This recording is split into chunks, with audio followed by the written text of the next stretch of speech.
Cairo, Seattle.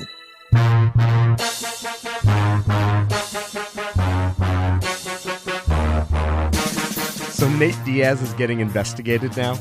Yeah, big dummy. But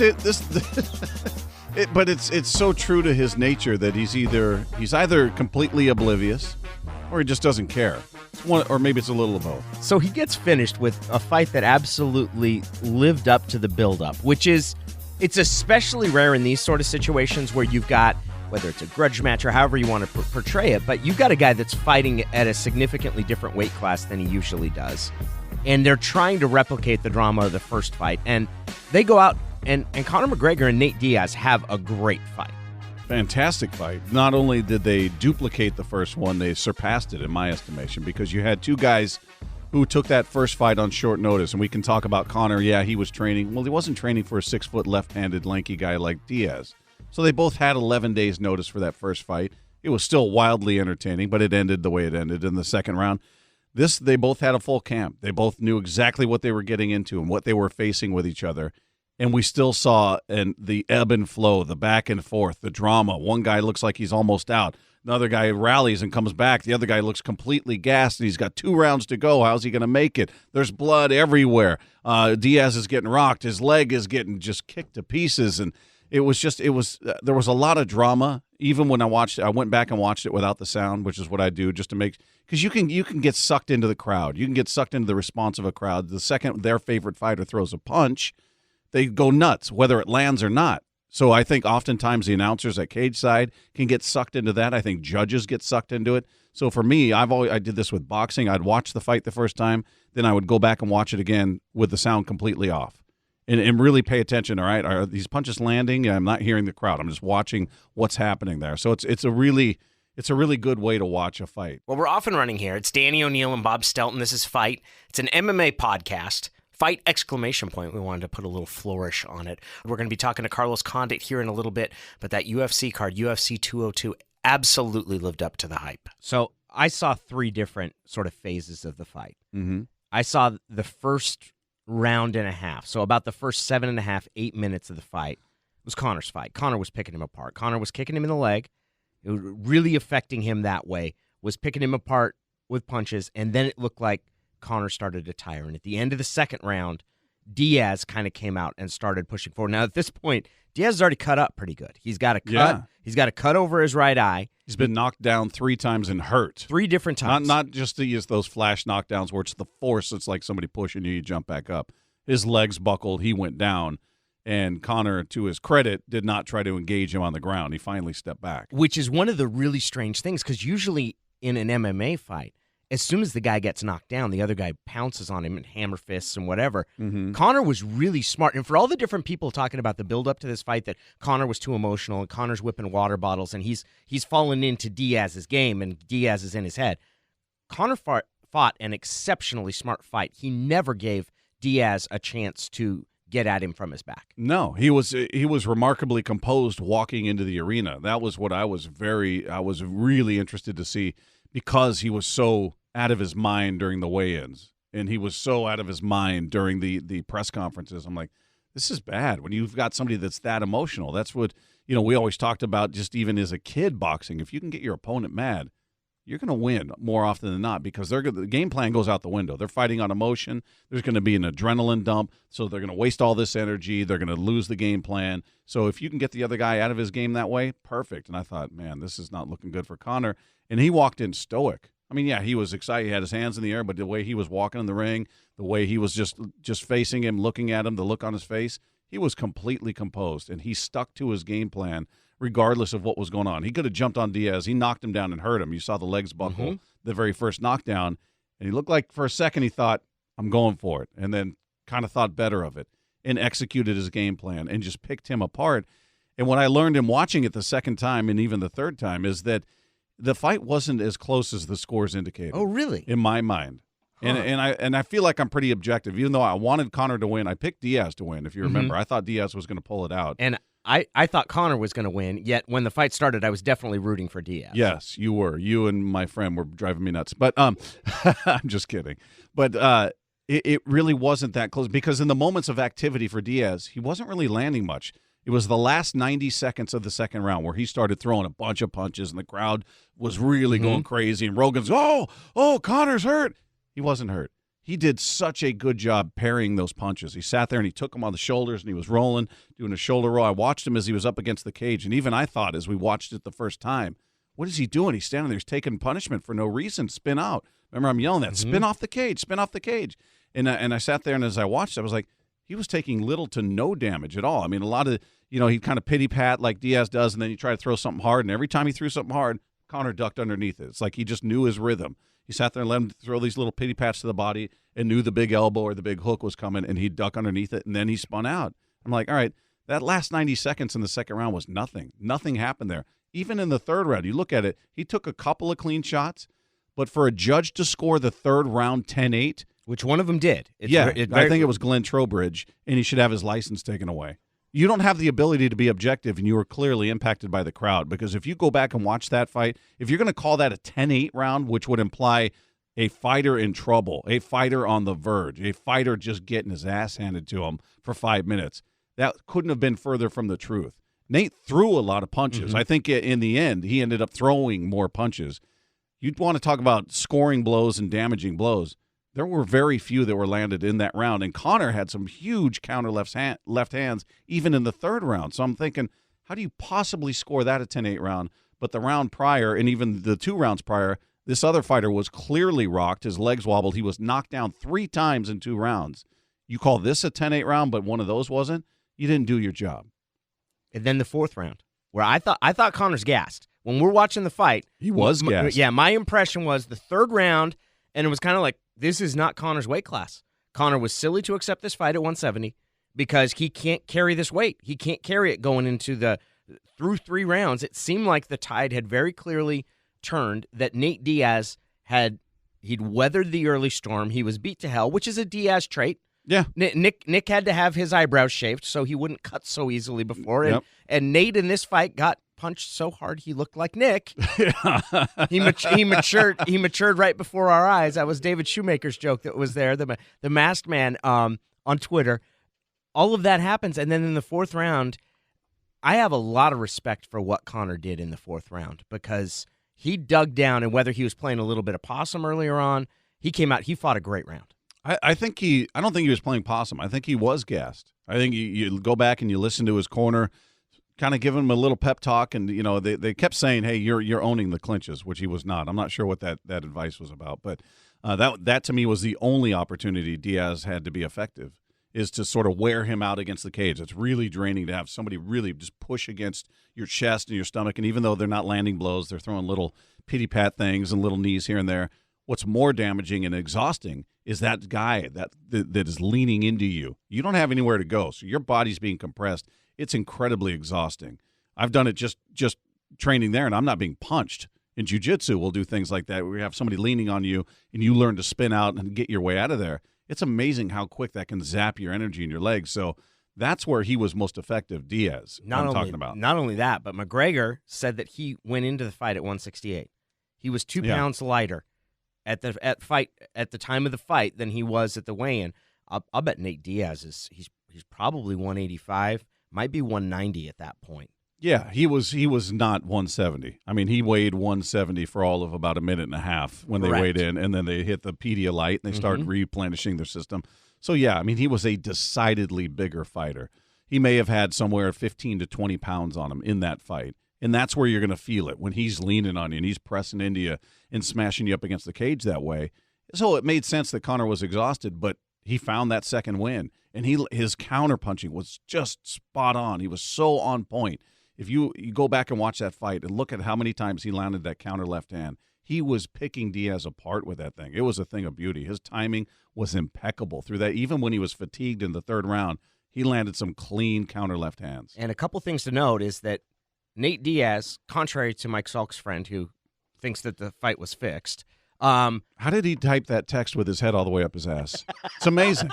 It's amazing. It might be one of the dumbest comments I've heard. It was the funny thing because, look, our station doesn't talk a lot about MMA. Yeah. But that was the one point that was made was on Monday, after what I would consider one of the better main events we've seen for a while. Not only that, but Rumble Johnson knocks out Glover Teixeira in 13 seconds, which, regardless of how you feel, I mean, Glover can take a punch. He took one. And he took an uppercut that almost dislodged his head. After you come out of that, and the coverage, the discussion of it is, well, my friend thinks the fight was fixed because Nate Diaz never tried to shoot on him.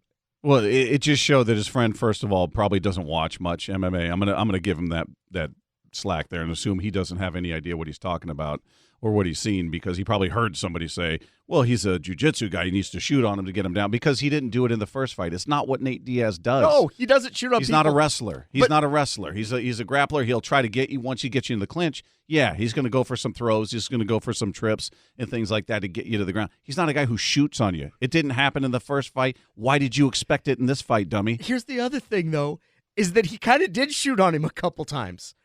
Nate tried to take a leg and tried to pull him down. Well, but that's a shot is when there's a distance between the two fighters. You're right. And you drop down and go after the legs, as opposed to you guys are involved in a clinch on the fence and you drop down and grab the legs, which is what he kept trying to do. He didn't go for a straight double, but he definitely tried to take him down. Sure he did. At different points, multiple times. and he was not able to do it. No, that was the other part of Conor's game that was fantastic, was his takedown defense. It didn't happen until the last 10 seconds of the final round that he was finally able to take him down, and nothing happened. There were literally less than 10. You heard the 10-second marker go, boom, he hits the canvas, and Nate jumps on him. Nothing happens. So, I mean, even in that round, and maybe I'm being biased, but I'm looking at that round up until that point going, this is a tough round to score. This is not a Nate Diaz round. And the way they talk about it, like, well, he clearly won the fifth, and he clearly won the third. No, he clearly won the third. I wouldn't say he clearly won the fifth if you go back and watch it, unless you're going to give him all the credit in the world for a takedown with 8 seconds left or 9 seconds left where nothing happened. Which he didn't do much with. We get to the end of the fight. You see, first of all, that Conor and Nate have a decent amount of respect for each other. Yeah. The way they interacted in the cage afterward. Nate helped him up. Yep. He took him down. Bell rings. He gives him the hand, pulls him back up. They hug, and there's blood everywhere, as it should be. Yeah, and also, final count, one bird. One bird Just was one. Very disappointing. One solitary bird was thrown by Nate Diaz over the course of the in the 5 middle rounds. of a fight, by the way. Correct. It was. Should count for 2 when you do it in the middle of a fight, as opposed to when the bell rings or when they're coming out for introductions. He's got 2 hands if he wants it to count 2. He's got ways to make it happen that way. Afterwards, we hear in the ring Conor say, where there's going to be a third fight, next one's at 155. I've come up and fought 170 twice now. It's going to be at 155. You hear Nate say, you're not going to see me again until I fight McGregor again, which honestly is a smart business move for him. Sure it is. There's nothing good that's going to happen for Nate Diaz between now. He's not going to increase his earning potential between now. He could decrease it if he Correct. lost. Yeah, he gets tuned up a couple times, and then it becomes the novelty of McGregor Diaz rather than the one guy to defeat McGregor having the third match in the trilogy. And then the post-fight press conferences start. And then the post-fight press conferences start. And we're going to get into the investigation, but I know there's one thing that Bob really dislikes. There's one thing that Bob really dislikes after a fight, and it's when someone says that the dog ate their homework. Did a lot of running away that in the old days, or in a real fight, I think you get pointed for. In boxing, you would get pointed for. So I think they should have took points from him from running. And I think if I wasn't bringing the action, it would have been less of a fight. So I didn't think that, for sure, I didn't think I lost for a second until it was over. I mean, until they said so. He's clearly taking too many punches. I mean, seriously, it's a dumb remark. It's a really dumb remark because, again, when you go back and watch it, which I have 3 times now, there was no running. Conor would spin out, turn his back, and then get to the middle of the cage. You're gauging your distance. It's not him chasing him around the ring and I'm running. You can't get me. Oh, boy. Because the ref will step in and say, hey, engage. There was none of that. We've only seen a couple fighters really do that in the UFC, right? Caleb Starnes, I believe, did it in a fight. Was that against it was against Nate Quarry, I think. Nate Rock Quarry. Yeah, and Quarry ended up doing the running man in the middle of the ring to embarrass him. I believe Michael Bisping rides his little bicycle around the ring. A lot of fighters will to sort of reset, if you will. Like, all right, let me get back to the center of the cage. They either spin out, they get up off the bottom if it's on the ground, whatever's going on. Oftentimes, you'll see a fighter kind of jog with their back to their opponent, get to the middle of the cage, turn around, let's go. And that's exactly, you saw Conor do that a few times. Conor's the one that was stalking him for the first 2.5 rounds. Even into the third round, he was stalking Diaz. So, Diaz, I could say the same thing. Well, what was he doing? What were you doing in the first 2.5 rounds? He was coming after you. If he didn't come after you, there wouldn't have been much of a fight, would there? Here's the other It's stupid logic. It is. It's Diaz logic. It's Diaz logic. Now, I'll say this, too. Here's the one thing about in boxing, you can say that. In boxing, you can feel a guy ran from you. The Sure. fight. You know why you can't do that in mixed martial arts? Because, okay, Nate, you didn't like him running away from. When you get close to him, grab him, put him on his butt, and then start smashing him. You have all sorts of ways to be able to change the direction of the fight. In boxing, if the guy's elusive and you can't pin him down and you can't get him against the ropes, you can't get him to do. Yeah, Floyd Mayweather. Correct. Clinch. He can jab, clinch. Ref breaks you. Jab, clinch. Ref breaks you. That's a form of it. He'll spin out, run away, clinch. Yeah, that's very frustrating. It's kind of heartless and gutless in my mind in some instances in boxing. You clinch in MMA, hey, he's in your world now, Nate. You've got the clinch. This is your opportunity to get him on the ground, which is where you want him. It's not him buying time with the clinch and the ref breaking you up and him clinching again. This is not a stall. He was engaging. Listen, it's par for the course with the Diaz brothers. You and I have talked a million times about this. They've never lost a fight in their mind. They've never lost. There's always been an excuse. There's a spy in my camp. I don't know what these judges. I'm too real for this sport. These judges don't want me to win. Let's delineate. Spy in the camp. That was Nick versus George St. Pierre, who said he was landing a knee bar, a special move that he was working on. He was landing it on everybody, and all of a sudden GSP was ready for it every time he threw it. And he had just basically implied, I don't know. I was landing that on everybody, and I heard he had people around and blah blah. What are you talking about, man? I believe he also insinuated he got drugged in that fight as well, that somebody slipped him something. Nate Diaz is the one who said this time he's too real for this sport. Yeah. He's just too real. You know what I love about the Diaz brothers is they talk a ton of smack, which is great. I love the build-up to a Diaz fight because of how they conduct themselves. And then what happens in the fight is often incredibly entertaining. Yeah. And I love that the bell rings in both of them. I will give them all this credit in the world. They show a lot of sportsmanship. It's rare that the hostility and the venom carries over after the fight is done. Like we saw Nate pick up, give Conor the hand, help him up. They're hugging. They're a lot of respect. They've been very good about that. But then they hear them go in the post-fight press conference and go, well, that guy ran. He didn't win. And Nate, in this one, not only did he talk about him running, he came up with injuries that he had, but he's not making excuses. Like about a month out, I got some injuries. I hurt my knee and I wasn't able to do jiu-jitsu for ever since a month ago. And then about 2 weeks in, I was just sparring from when I hurt my knee. I was just boxing, a lot of boxing, trying to recover my knee. And then I got hit by my training partner, Alan Sanchez. He's a pro boxer. He's ranked number 10 or number 7 in the nation. I got hit in a rib. And it really tweaked me out of order, and I had to stop sparring about 2.5 weeks ago. So this was probably worse than the last fight. I was all I was pretty much doing for this fight was running and riding a bike and shadow boxing. But so I had some plans, and I had a lot of plans for this fight, but I had to kind of backtrack on those plans, protecting some injuries. But I'm not making excuses, which is what I heard him say in the immediate aftermath when he was talking to Megan O'Leary.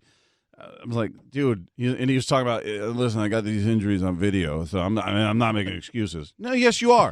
Yes, you are. You just said your camp was worse than the first time when you had just 11 days notice. You're saying, well, I couldn't do the things I want to do because of these injuries, so I had to take some of these elements out of my game plan. Otherwise, we'd have a completely different result. No, we wouldn't, Nate. You fought the way you always fight, and you're talking about you had a damaged knee, so you couldn't do jiu-jitsu, but you're telling me you were running. I was running. All I could do was jog. I've got a bad knee, but I'm jogging and I'm running. Really? That makes sense. Come on, man. Just say, you know what? I got him the first night. He got me this night. We're going to do it again. I would respect it. Conor set the tone. Conor set the bar for how a guy should handle a defeat after that first one. He talked much smack before that fight, and he got choked out. He tapped out to a guy who had 11 days notice. And I sat in front of him in that post-fight press conference where he said, I don't have any excuses. I got into deep water and I panicked. I ran out of gas. Nate was the better guy. I took a chance. It didn't work. I mean, he couldn't have been more gracious. He couldn't have been more humble. for a guy who talks as much smack as Conor, I would love to see some of these other fighters follow suit and say, hey, man, wasn't my night. This is the fight business. Sometimes you lose. To be fair to Nate, it's possible he was high when he was saying all these things. It's very realistically possible. Yes, it was very likely that he was high if you believe in what he was doing up there as I was watching the whole post-fight press conference. You told me this yesterday, and I had to go back and look at it because I couldn't believe it. He had a vape pen up there? Yeah. He had a vape pen, and the assumption, he told people it was CBD oil. Yes. Which is, this is going to tax my stoner lexicon here. Because it's something that is found in marijuana. Yeah. It's, but what it's do they call not it? Cannabidol or something like that? Cannabinoids, I believe is. Let's get an expert in here. Our producer can clarify. So CBD oil. So there are two major chemical halves of cannabis. There's THC, and that gives you the high feeling. Uh-huh. And then there are CBDs that if you can take the THC out, they give CBDs to a lot of medical patients because there is no highness in the typical sense, but it's the pain relief and all of that stuff. But you will still test dirty. Oh, sure. Yes. So, and that's kind of the question now, is that I looked at it, this is honestly what I thought. I was like, there's no way he's that dumb. There's no way having his brother suspended for Nick served 1.5 years of what was originally a 5-year suspension. I mean, and you're talking about guys, I mean, it's not quite a death sentence, but it's pretty close in your career. Yeah. There's no way he's going to be dumb enough to get up in a press conference after a fight that is regulated and actually do that. He's not smoking that. He's smoking tobacco. He's smoking something else. And he's just getting the money from whoever it is that's paid him to have the vape pen up there. No, but he is that dumb. That's the beauty, Danny.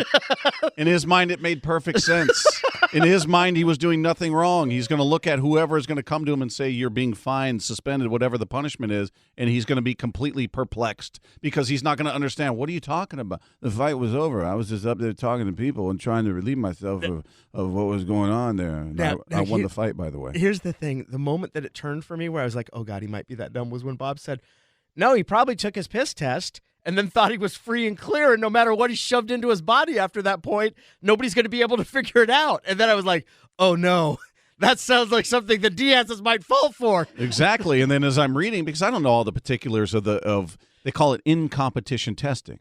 And in-competition lasts, according to the article I read, 6 hours after the fight. That was not 6 hours later. So he probably, and this is me just speculating, I have no knowledge, I figured, all right, they immediately do a post-fight urinalysis. Right. So they give the sample, you go on your way, take a shower, do whatever you're going to do. He probably did that, thought, I'm golden. So he sat up there on that stage in front of all the reporters, and they asked him, hey, just to clarify, what are you smoking? And he gave the brand name. I can't remember what this is. This is True CBD oil. And it's good for inflammation and it was just like, I'm going, he's really doing that. And then he's hitting it again. And he's reading his phone and he's hitting it and answering questions. I'm like, oh, my God. It's going to be tough for him to have plausible deniability. No, that's just a rumor. No, actually, you were on TV. There's video evidence of you. And, boy, you explained exactly what you were using then. It is mind-numbingly stupid. And this is not commentary on whether I think weed should or shouldn't be allowed. It is not a performance enhancer. In fact, I think it should be legal. I would completely agree with you. But everybody knows the rules. Well, especially him. His brother, who he idolizes, who he worships, who he called in the cage after the fight the greatest fighter in the world, which was comical. It almost had to serve a 5-year suspension because he had multiple infractions that involved marijuana. And again, this isn't the debate about whether it should or shouldn't be legal. It just isn't legal in the sport. You understand that. You know firsthand because of what's happened to your brother. So what do you do after the biggest fight of your life? Your star has never been brighter. The spotlight has never been brighter. And we're talking about number 3 in a trilogy that's going to make you millions more. You pull out a vape pen and sit there and answer all these questions as you smoke it. Too dumb to be helped. We'll see exactly what happens there. Carlos Condit, the natural-born killer, going to be fighting in Vancouver, BC. He'll be doing that this weekend. We're going to talk to him next. It's Fight and MMA Podcast, and it's brought to you by who, Bob? The fine people at Emerald Queen Casino. The Emerald Queen Casino. That's right. Battle at the Boat, Super Fight League. Anybody who's into combat sports, That is your mecca. That is your center spot. It all takes place right there. They're actually an interesting test case for the popularity of MMA too, because they've promoted boxing cards for a long, long time. Yeah, all the Battle at the Boat cards. And over the past 10 years, they've seen MMA cards become not just a complement to their business, but that's become huge business because of the number of fans that are drawn there. I would say it's the bigger part of their business. I don't know this for a fact, but it's just anytime I've been to a card, I went to a bunch before I ever started doing play-by-play. I would always go. House is always packed. It is always packed. They do incredible business. They do incredibly well with the promotion of the shows, and they are investing much, much more into their cards than they were prior to this. So, it's something I think is really working for them.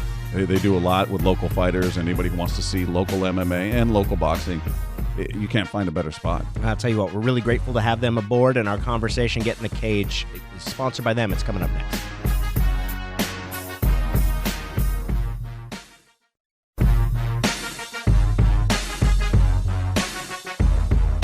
We're here with Carlos Condit. He joins us. He's going to be fighting Demian Maia on Saturday night up in Vancouver, BC. Carlos, how's kind of the weight cut and the preparation for this fight going? It's going well. Preparation has been awesome. Put together a great camp. Great training partners and coaches, and I'm ready to go.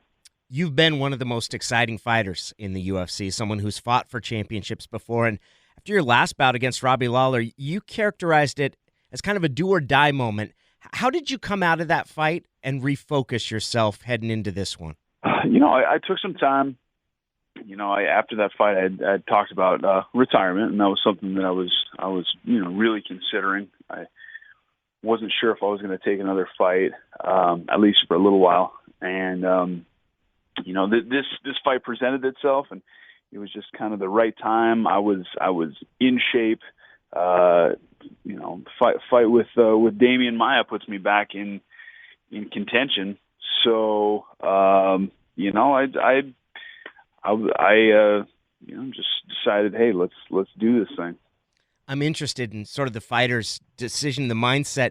You've described you grew up wanting to be a ninja, and this is about as close as you can get to it. You've had more than 40 professional bouts now between kickboxing, the boxing bout you had, and more than almost 40 MMA fights alone. How has that taken sort of a toll on your body and just your mindset? Do you find yourself struggling to stay fresh in your approach to the sport? You know what? My body feels like I've used it thoroughly for the last for my whole life. Basically, I've been an active person. I feel good though. I mean, I'm healthy. I got a few aches and pains, but my body was meant to be used. All of our bodies are. So, as far as motivation, I love what I do. I get to train for a living. I get to wake up and go spar, or go train with the best martial artists in the world, and learn and teach and hone my skills. So. I mean, it doesn't take much for me to get motivated, because, I really do enjoy what I do. What are the specific challenges that Demian Maia presents to you as an opponent? Oh man, he's a phenomenal grappler. His wrestling is really good. He's a tough opponent. And it's going to be a hard fight. I'm going to have to, bring my A game. He's a badass. One of the other things is watching you is your stare downs. You don't show a ton of emotion, but that's actually more intimidating. Is that something you ever thought about? Kind of how the face you wanted to present to an opponent in a stare down, or is that just a reflection of kind of your personality? I think it's something I did even back when I was wrestling as a kid. Mm-hmm. I mean, I just brought some intensity, and it's funny you asked that. My son, who's 6, he has that same, when he's mad or he's kind of in an intense mood, he does the same thing. So I don't know. I mean, maybe it's genetic. It's genetic. You've got a killer's game face, and it's just passed down. I got to admit, like, I can imagine how intimidating it would be to be in that emotionally charged a situation and see that deadpan a stare. Yeah, well, putting on your war face is, I think it's kind of switching your energy, switching into fight mode. When you look at what's kind of happened with your division and some of the turnover at the top, some of the fights that have happened, how do you look at your weight class sort of since George St. Pierre's retirement, since he stepped away? Oh man, it's super exciting. Since George retired, there's, like you said, been a lot of turnover. How many champions have we had? At least 3. Mm-hmm. And the guys at the top of the division they're exciting fighters, man. And dynamic guys with good wrestling, good striking. You never know what's going to happen. And so the division, I think, without a doubt, has been catalyzed, and it's as exciting as it's ever been.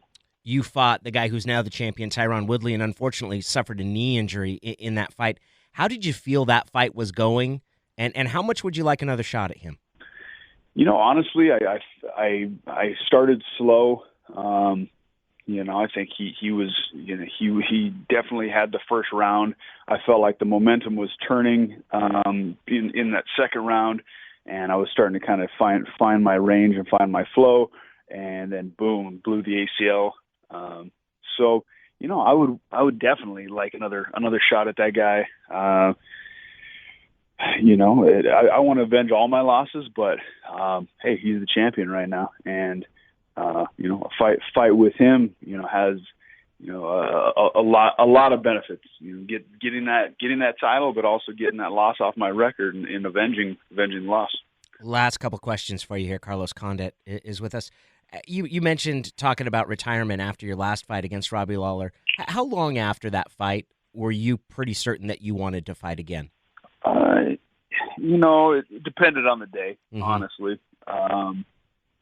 It's hard to stay away from this thing. I love it. It's almost like an addiction. There's no feeling like getting into the octagon and mixing it up with another trained professional fighter, and then the adrenaline before and afterwards. It's terrible and wonderful and a ton of different things all wrapped up into one. It's super intense, and I dig it. So for me, it's going to be hard to stay away. But I realize logically that I can't do this forever. So I bounce back and forth for a while. Well, I'll say this, Carlos. As a fan of watching you, I have a lot of respect for what you do. I wish you the best of luck this weekend against Demian Maia. And thanks a lot for taking the time to talk to us. Sure, guys. No problem.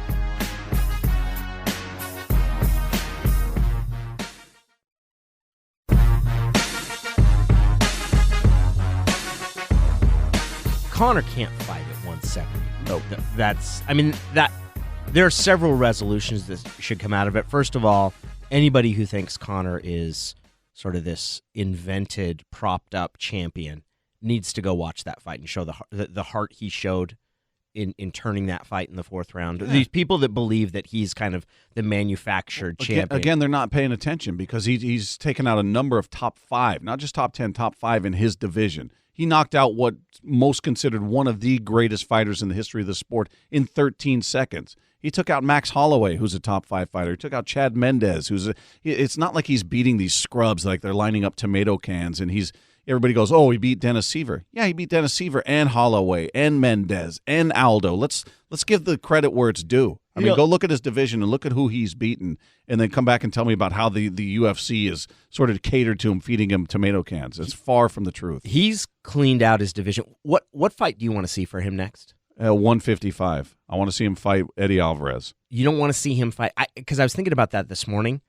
I think I want to see him fight Aldo one more time. I think I want to see him finish at 145. If he beats Aldo, there's no need for him to ever fight in that division again for years. I would have been more intrigued if Frankie Edgar would have beaten Aldo and then he fought Edgar. I think he's proven his point, and it's not to say that if in a rematch Aldo couldn't win. Aldo is a tremendous fighter. I think he is a whiny little bitch. But I think and he is the perfect example of how not to conduct yourself after you lose. Show some humility. Show some class. You are a longtime champion.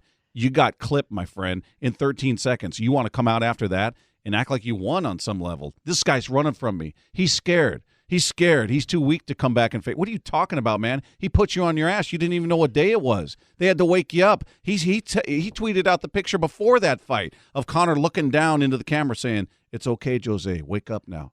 That was before the fight. It was prophetic. I mean, it's just so he conducted himself like a little weenie after that fight. So there's a part of me that hopes he never gets the chance to redeem himself because he didn't show the class. Show some class of a champion. You didn't do it. See, now this is a part of Bob's personality. This is more akin to something I would say because I'm the little spiteful gnome. Like you're usually the one that's kind of graceful and sort of here. That's really funny. Yeah, there have been a couple of fighters that have just struck me wrong in how they've handled defeat because this sport, despite how it's viewed from the outside as barbaric and a bunch of meatheads, and it's really conducted with a lot of respect and a lot of class, and more often than not, you're going to hear these guys really just show just over the top respect for their opponent after a fight, win or lose. But there are a couple of examples, and the Diaz brothers are one. Jose Aldo is one. Alexander Gustafsson after the John Jones fight. There are certain guys that's like, you know what, dude, you're better served to just kind of wear it and go, you know what, you got me. Daniel Cormier and Rashad Evans are fantastic. I gained so much respect for those guys. I already liked them. I liked them that much more because they were like McGregor after they lost. They were humble. They gave all the credit to their opponent. It wasn't an excuse. It wasn't I was hurt. It wasn't, oh, he's scared, let's do it again. You handled it with grace. You handled it like a champ. And to me, there's value to that. And these guys don't understand that. They just want to whine, and I understand it's part of the method to get the rematch, but you really come off poorly. You really do. And Jose Aldo continues to do it. He's done it from the day he woke up after getting his ass handed to him. He's been doing it ever since. And I hope he doesn't get that fight because of the way he's handled himself. Bitter Bob. I've Yeah. never seen this before. Yeah. This is Take great. that, Jose. Yeah, there we Take go. that. Now, here's a guy that I hope handles defeat very poorly. And I feel relatively confident because we were introduced to, what do you call him, a character? I don't know what you would say. Here's douchebag? He's a late entry. He was an injury replacement on the UFC 202 card. Mm. And the first introduction, you pointed out, because I didn't see the quote-unquote weigh-ins now, which Yeah. should be put in sarcastic quotes because they're not actually weighing in. No, they're not. It's a weird thing. They have they're a doing. weigh-in ceremony where they don't weigh them. They'd already been weighed in earlier that day, so they come step on a fake scale that nobody's looking at.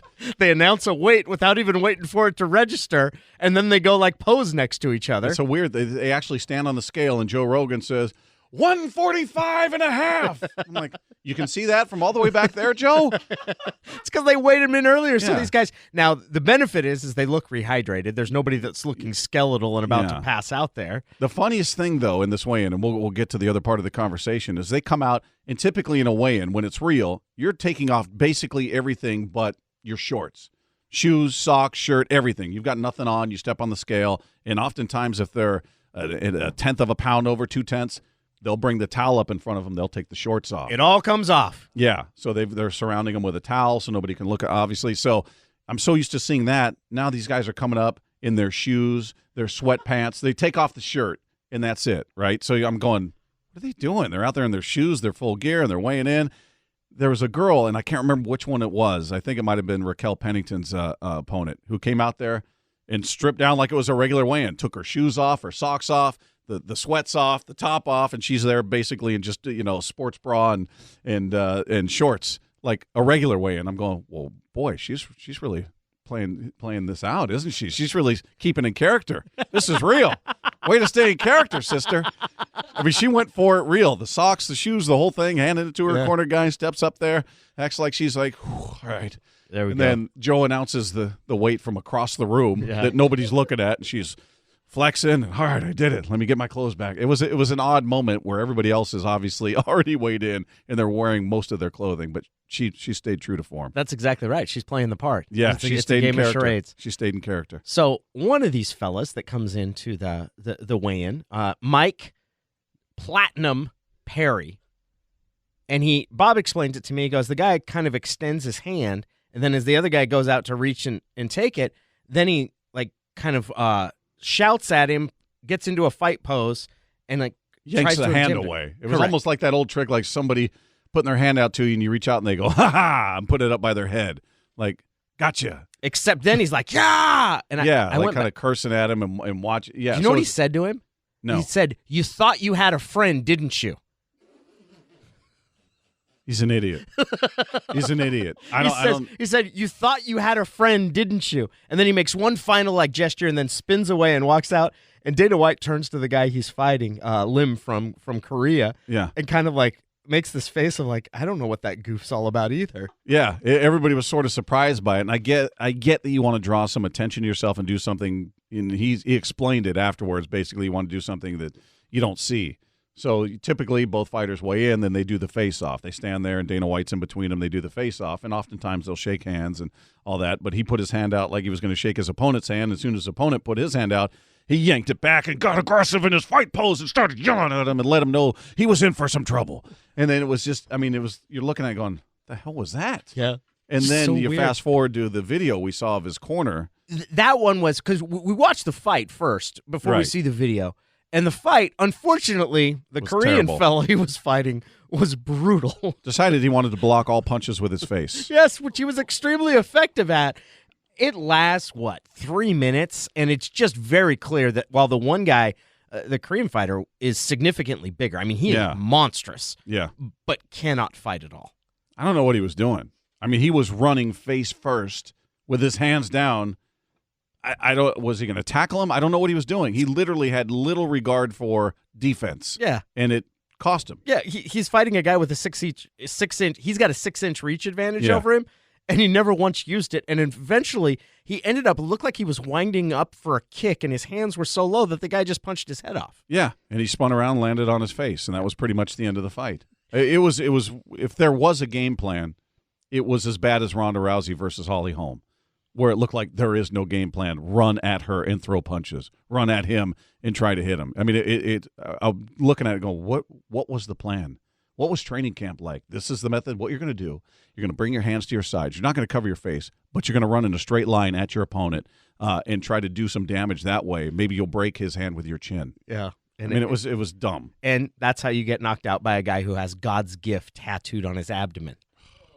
Yeah. He's my new favorite fighter to hate. Yeah, and this follows, and here we have a video, the clip of him. Megan Oliveri does the post-fight interviews. Olivi. Megan Olivi. Yeah. Did I say Oliveri? Yeah. Megan Olivi. She forgives you. That's okay. I feel bad, Megan. Megan Olivi talking with Mike Platinum Perry after the fight. Let's talk about your opponent, Hungi Lim. Very tough guy. He's been in some crazy fights before. How would you assess him as a fighter? Tough, big, huge guy, but very tough, very humble. I came out like an a-hole yesterday, but that's okay because I'm here to disrespect the division. I'm not here to respect it. I'm here to show disrespect, and I'm here to take over. There's a new era in town. He's a thinker. Yeah. Clearly. He's very and this He's a comes wordsmith. Out, and here's what comes out is we hear and see video during the introductions of somebody in his corner shouting like second grade racism at the fighter that he's fighting, saying to him, he's got nothing for you. It's your post-winter dinner there, Mike. He can't even open his eyes. Which is, in terms of the sophistication of insults directed toward people of Asian descent, I mean, that one is about as unsophisticated and stupid as you get. Well, and he's clearly surrounded by thinkers. It's stupid. It's meathead. It's just he fits the stereotype that people that aren't fans of the sport have of the fighters in the sport. he fits that stereotype. He's going to perpetuate it if he achieves any level of acclaim, which I don't know that he will, and I hope he doesn't. I look forward to seeing him get his head crushed. But he fits exactly what I think, Joe, who has no knowledge of MMA, but just has a bunch of meatheads who are a bunch of bar fighters, a bunch of dopes. Well, I can't argue if you're going to listen to that and see him. I'm going to go, well, you're kind of right. He is the aberration. He is the anomaly. The rest aren't that way. He's an exception to the rule. Because the really cool thing about MMA is the number and the diversity. It might be the most diverse sport that's out there. When you look at the number and the global reach of the sport, how popular it is in Brazil. It might be, it's not as popular as soccer, but it's real close. But the participants really do. I think you made a great point. They represent every race, culture, religion, what have you. I mean, it really is about as inclusive as any sport I can think of. Now that you bring that up, I mean, you've got guys from every part of this world competing with all different religious beliefs and ethnicity and all. I mean, it is a true melting pot, to throw out a cliche, but it really is, I would say, more than any other sport. Now, and I've never really thought of that. And there's very little racism, even not just idiot second grade racism like that, but even like the subtle racism that you've seen in other sports, or the way guys. There's a true, like soccer. Yeah, like that sort of. Soccer's a great example. Yeah, soccer. The things that happen in Eastern Europe with people throwing bananas on the field, people reprehensible. It's awful, and it's tied into a lot of like neo-Nazi National Front sort of crap that gets tied in. You truly, you get people yelling for blood in an MMA fight. Sure. Like you'll get some of that, or you'll get the drunks that shout that everything's boring. But I don't think I've ever witnessed or seen what I would consider even subtly racist things in mixed martial arts, just because it's incredibly inclusive. It is. It is a true melting pot. I mean, it was. I mean, you couldn't. I don't think you could throw out a racial insult without probably insulting somebody that's on your team, right? Who trains in your gym. Mm-hmm. I don't think you have an all-white gym or an all-African-American gym or an all Irish. You know what I mean? There's just too many different elements, too many different people that come through all of these gyms. So you would be insulting somebody invariably who's in your gym. So I just don't think you're able to do it. So it just shows the level of ignorance he's surrounded by, and again, he's going to perpetuate that stereotype. Congrats. I just realized he probably had to insult many different people's gyms. Yeah. And hopefully he has many different people that are now inspired to smash God's gift in his little peanut head. And the other part of it is he took to Twitter to sort of, I guess, try to explain and say, hey, things get said in the heat of the battle. What do you mean the heat of the battle? That was during introductions, you big dummy. That dude's in your corner. Like he's not fighting. Yeah, it is before the fight started. This is when Bruce Buffer's out there making the introductions, the heat of the battle. And here's the other thing, is if you're going to say heat of the battle, when things get really stressful, I just start yelling out racist gibberish. Like, that's my reaction to stress. Like, come on. You know what you say? This is how you apologize for that. Instead, he also said it was a harmless joke, which, look, it's not entirely harmless. It's building upon like decades and centuries old oppression of someone based on how they look. It's about as dumb as it gets. Here's how you say sorry is like, you know what? He got carried away trying to motivate me, and he used something that's really stupid and immature. That's not how any of us think or talk. And you know what? It was really bad. Instead, it was like... Yeah, and it would have been done at that point, by the way. It's a harmless attempt at humor. Apologize for what is said in the heat of battle. I never use the N-word except when I'm under extreme pressure.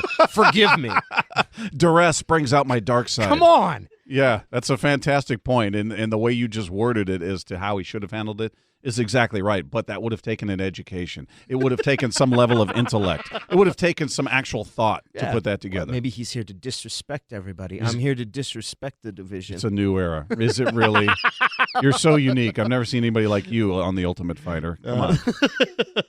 Well, this has been a fun episode. It was a great fight. Nate Diaz versus Conor card. McGregor. Donald Cerrone. I mean, we didn't even get to the other things that went on there. Donald Cerrone looked great. Anthony Johnson, we touched on, who was a guest the previous week. 13 seconds. He made a quick work of Glover. So, yeah, a phenomenal card that I would say exceeded the hype, which is a rarity. Yeah, it is. We got a lot coming up for you. We appreciate you all listening, and we look forward to talking to you next week on Fight, an MMA podcast.